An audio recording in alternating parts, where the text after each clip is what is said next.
Streaming. All right. Now let's go back to these lights. Oh yeah. Set the mood. The podcast mood.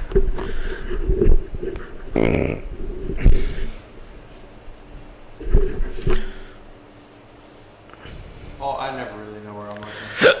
I was just looking at the camera, looking at the screen.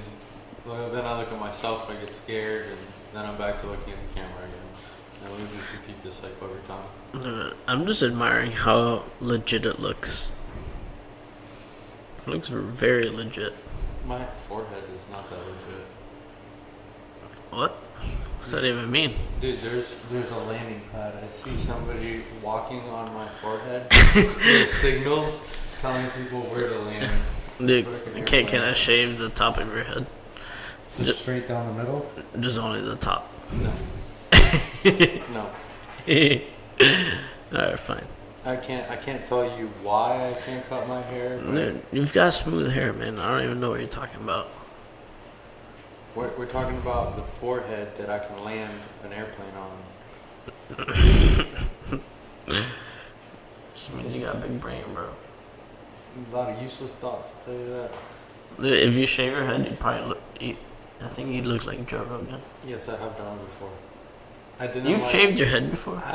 People find me intimidating now, looking with like Lord Farquaad. I've seen you with like a buzz cut, but not like shaved head. That I was referenced as penis head when I had a buzz cut, so it was just a wide dick. That's pretty much how I was taking. I think that's all of us. I think if I get a buzz cut, I look the same. You know what I mean? At the end of the day, it's not. Some looks fit some people. I feel like because I have a receding hairline, the look doesn't. It doesn't fit the build, you know. Like I try to get away with putting my hair to the side, and I think a lot of people's image comes from what they fear other people are looking at. Like for me, it would be my birthmark on the side of my face, or maybe like my hair parted to the side to cover my receding hairline. So it's like, what are people willing to show and willing not to show? And I think like inner beauty with folks comes from their ability to shine through those imperfections, and just to not really allow that concept of imperfections being flaws, and there even being imperfections in general. So it really broadens the spectrum of allowing yourself to Take a hit. What? Take a hit and bounce back. Kind of. You know, like people are gonna pick on you because you look a certain way or have something unique about you. So you know. You gotta ask yourself, when somebody's picking on you, like, you gotta ask yourself why they're picking on you. Like, why is that poor soul deliberately going out of their way to do this in the first place? Like, who hurt them? Who hurt that poor boy or girl? No, I agree. It's definitely not cool to be a bully. That's for sure. And a bully is only doing something that makes them feel safe. So, in a situation with someone that is trying to overpower you through fear, giving them or showing them a type of safety or connection will result in de-escalating the situation, of any situation at that point. Yeah. My mouth has definitely gotten me into trouble, but it's definitely gotten me out of it too. My feet can only take me so far. Yeah. But these lips, to the moon. To the moon. But, well, when it, like, I think through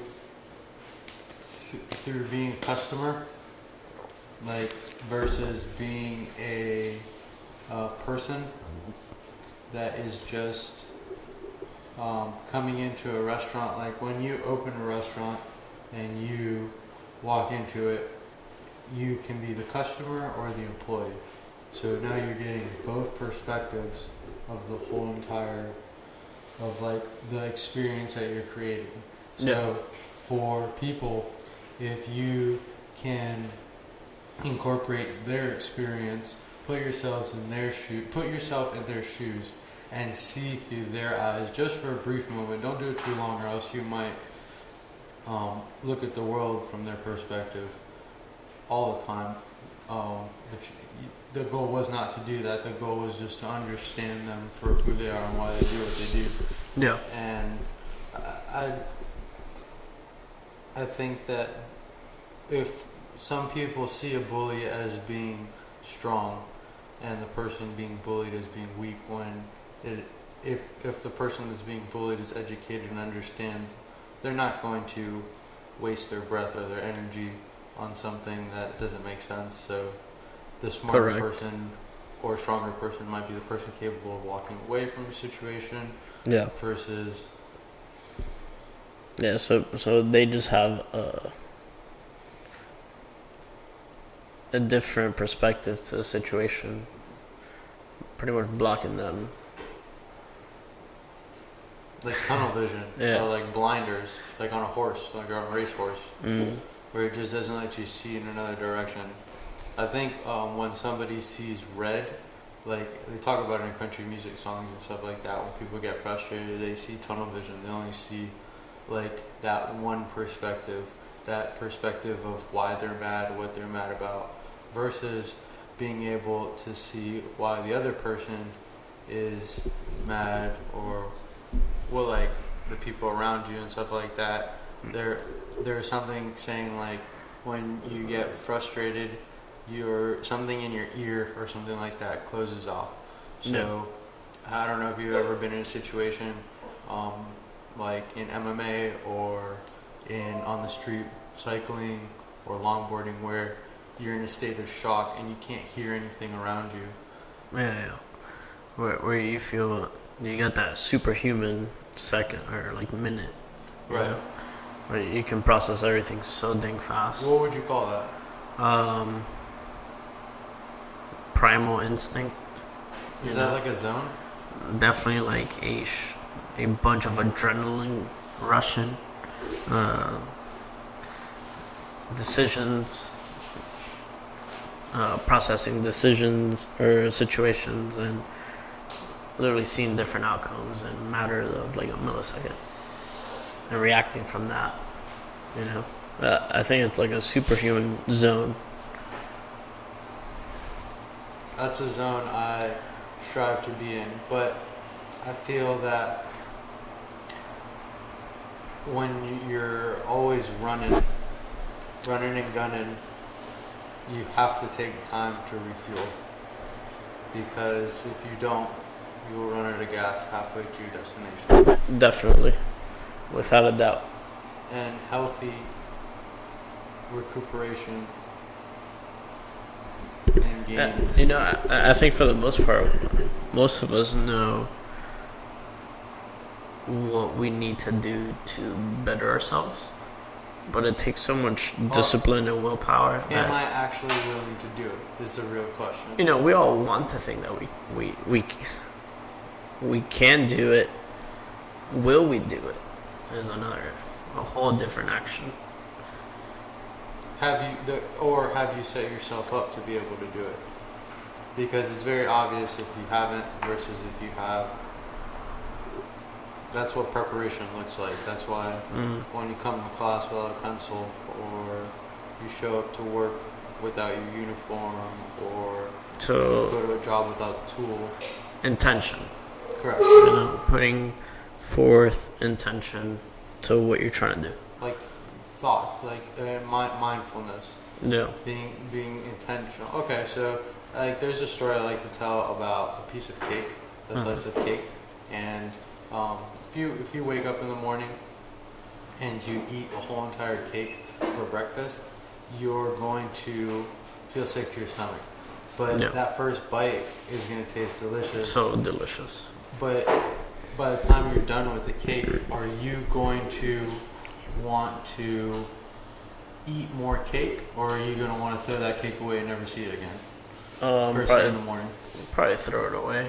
Okay. Never see it again. Okay. You're probably like suffering the consequences of a stomach ache and gas, Yeah. diarrhea. So, if you had woken up and you wanted a slice of cake or a bite of cake, and you just had a bite of it, Hmm.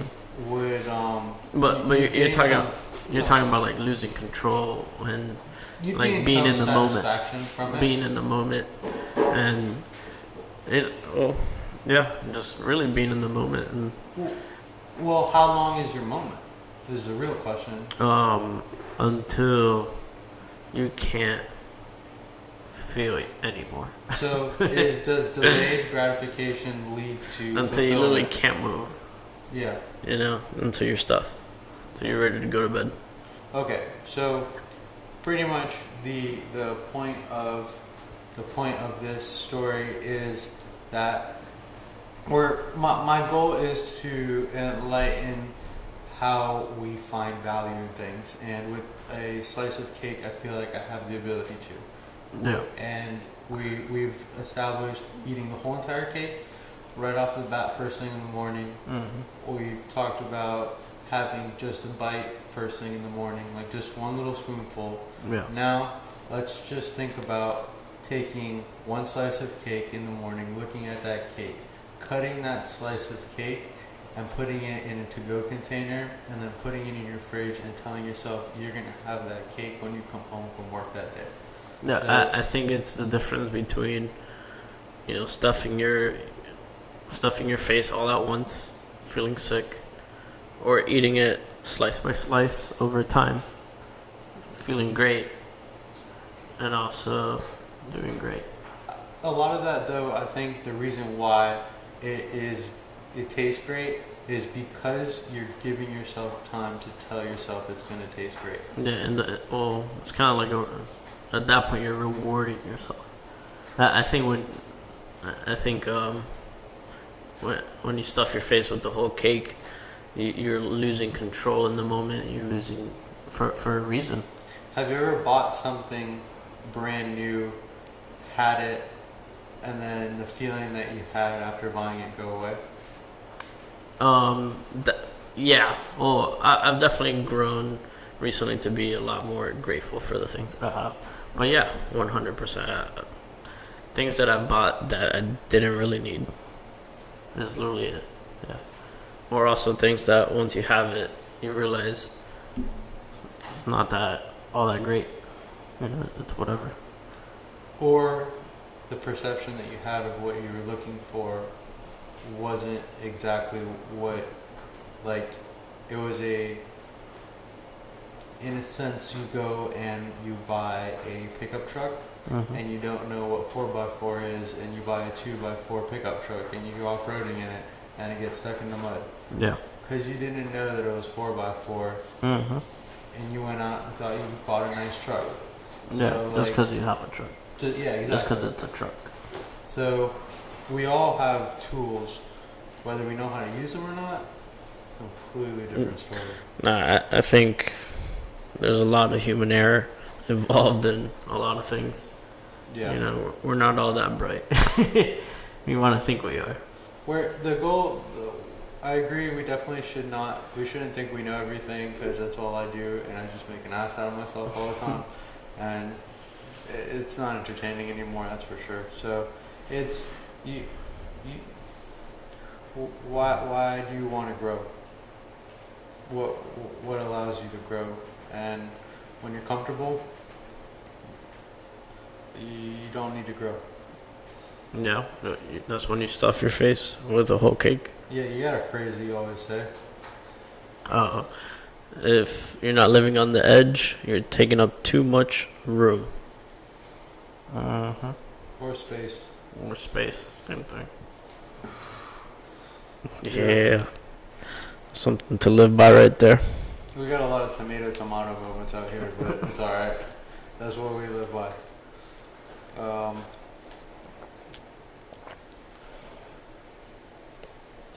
Where do people find value in things? Like, where do you find value in? I think it's value is faith-based. Faith-based and temporary or long-term? One or the other. It can be both. Okay. But you know, it's when you sell yourself on an idea, then you put value on it. Even if the idea is maybe all like not all the way thought out, or you know, if you sell yourself, you're gonna want it. Value, because you think it's gonna do your life better or make your life better.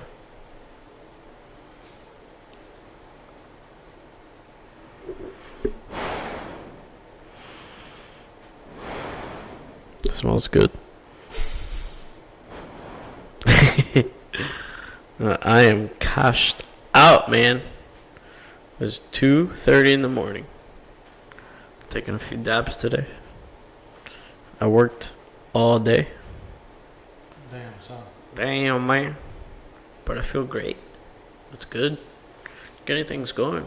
Yeah, I had 2 hours of sleep the night before. And it's 2 now. But we're still kicking. Yep. It's all good. Yep. Team no sleep. Team get shit done. Yep. Full sound. Nice. You ready to clock out? Yep. Let's clock it out. Podcast number 4. Number 4. Over and out at Sugar Rush. Peace. Later. You want to click it?